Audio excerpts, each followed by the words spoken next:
আমরা এখন আমাদের গাড়ির সার্ভিস সেন্টারে এসেছি। আমাদের গাড়িটা মাঝখানে একটুখানি প্রবলেম হয়ে গিয়েছিল। এই রাস্তায় এত পটহোলস থাকে, একটা বড় পটহোলসের মধ্যে একটা বিশাল বড় পাথর ছিল, যেটা লেগে আমাদের সামনের গাড়ির যে সামনের ফেন্ডারটা থাকে সেটা খুলে গেছিল। সেটাই সার্ভিসিংয়ের জন্য সার্ভিস সেন্টার গাড়িটা পাঠানো ছিল।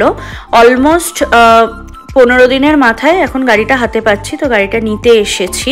সব কিছু নেওয়ার আগে ভালো করে ঘুরে ঘুরে চেক করে দেখে নিচ্ছি যে সব কিছু ঠিকঠাক ওরা করেছে কিনা। কেন কি অনেক সময় না আমার গাড়িতে প্রচুর ক্রোম লাগানো আছে, সেই ক্রোমগুলো ওরা অনেক সময় লাগাতে ভুলে যায়।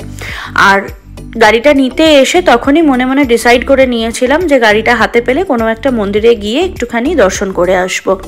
রবিবার দিন যেহেতু গুরু পূর্ণিমা ছিল, তাই গুরু পূর্ণিমার এই পুণ্যতিথিতে আমরা চলে এসেছিলাম আমাদের বাড়ি থেকে খুব কাছে উল্লাসনগরে একটা বাঙালি কালীবাড়ি আছে, সেই কালীবাড়িটা এই প্রথম ভেতর থেকে এসে দর্শন করার সুযোগ পেলাম। এর আগে 2-3 বার চেষ্টা করেছি, কিন্তু যখনই এসেছি মন্দির বন্ধ পেয়েছি, সঠিক টাইমে এসে কখনোই পৌঁছতে পারিনি। রবিবার দিন দুপুরবেলা তাড়াতাড়ি খাওয়া দাওয়া করেই আমরা ওই 4-4:30 নাগাদ বেরিয়ে গিয়েছিলাম।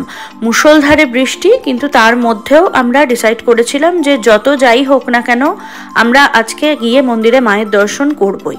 তো সেই মতনই আমরা চলে এসেছি। মন্দিরটা দেখে সত্যি ভীষণ ভালো লেগেছে। এত শান্তি, ভেতরটা এত শান্ত পরিবেশ, আর চারিদিকটা মার্বেল দেওয়া, নিচটাও মার্বেল দেওয়া, খুব ঠান্ডা। কিছুক্ষণ বসে থাকলে ভালো হতো, কিন্তু আমাদের আরও কিছু কাজ ছিল, তাই বেশ কিছুক্ষণ ঘুরে ঘুরে পুরো মন্দিরটা দর্শন করে তারপর আমরা বেরিয়ে গিয়েছিলাম। এই মন্দিরের পাশে না পরপর 2টো বাঙালি মিষ্টির দোকান আছে, ভীষণ ভালো মিষ্টি তারা বানায়। আমরা ওখানে দাঁড়িয়ে একটু মিষ্টি টেস্টও করেছি, আর একটুখানি মিষ্টি বাড়ির জন্য নিয়েও এসেছি।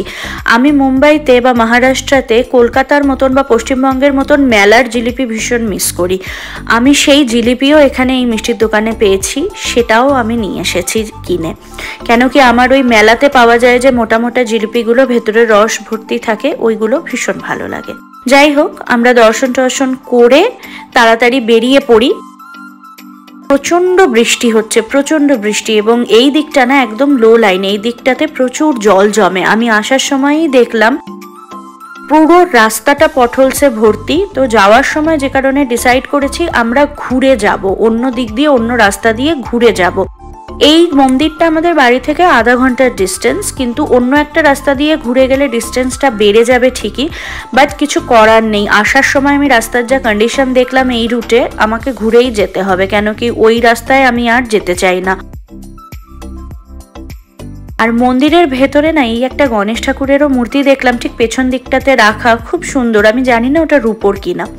বাইরে বেরিয়ে আর একবার লাস্ট আমি মাকে একটুখানি দর্শন করে নিচ্ছি বাইরে গ্রিলের ফাঁক দিয়ে।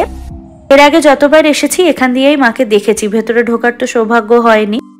যাই হোক, আজকে ভেতরটা ঘুরে মন্দিরটা দর্শন করে ভীষণ ভালো লাগলো, মনটা খুব খুশি হয়ে গেল।